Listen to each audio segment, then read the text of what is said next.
Hi there, and welcome to the second of a series of videos I'm going to be doing today on how to make really first class notes while you're revising. Now let's say we're doing a question such as the causes of the French Revolution, or the causes of the English Civil War, or the causes of the Wars of the Roses.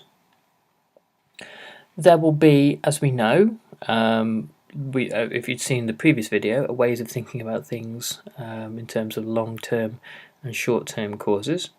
And also, we can then start to put things into what we would call a narrative or a story. Now, it doesn't just have to be about the causes of a particular event. We can talk about the events of the Civil War, the events of the French Revolution, the events of the Wars of the Roses, and we can look at how one event really leads to another. Now, in this flowchart, we have event 1, event 2, event 3, and event 4. And in those boxes, you could keep your notes on the particular events. So, for example, if we're looking at the causes of the English Civil War, or the events of the English Civil War, we could start off by looking, if we're talking about events, we could look at the battles of Edge Hill, the Battle of Marston Moor, the Battle of Naseby, and the eventual surrender of the king. In fact, actually, probably the events between Edge Hill and Marston Moor are quite a long way apart. But anyway, you can see the point I'm making. There are 4 key events that you could look at. Now, in many ways, the most important bit here isn't the event box; it's the causation arrow. It's the question as how we get from event 1 to event 2 is more important in a way than what happens at event 1.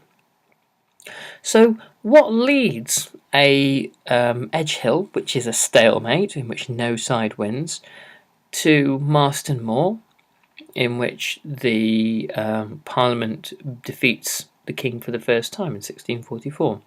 How do we get from there to there? Well, the causation arrow, there must be an awful lot in there. And so this is why I've added a kind of almost a little speech bubble where you could write a series of notes. You could add in that that Parliament had managed to effectively organise itself by 1644, that it had managed to remove incompetent and inefficient generals who were mainly members of the House of Lords, and that support for the parliamentary cause was growing, just as the resources that the king needed in order to continue fighting were declining. That's how we get from event 1 to event 2. From event 2 to event 3, the same process is repeated, and from event 3 to event 4. And what this does is, and the reason why this is useful, is it stops your work turning into one long mundane list and your revision as well. It helps you to see things as a picture and as a narrative, as a story. And the reason why that's useful is because this is how human beings have understood the world since time immemorial. We understand it through stories.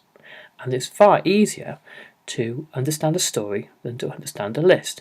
And if you don't believe me, firstly, think of your favourite book, TV show, or film that you enjoy. Think of the story of that. Then go and try and look at somebody's shopping list and memorise it. If you can remember the story quicker than you can recall the shopping list, then I'm right. And if you can remember the shopping list quicker than you can remember the story, then I'm obviously wrong. Anyway, I hope you find this useful, and I'll come back with the next useful study video in a moment or two. Thanks very much. Bye-bye.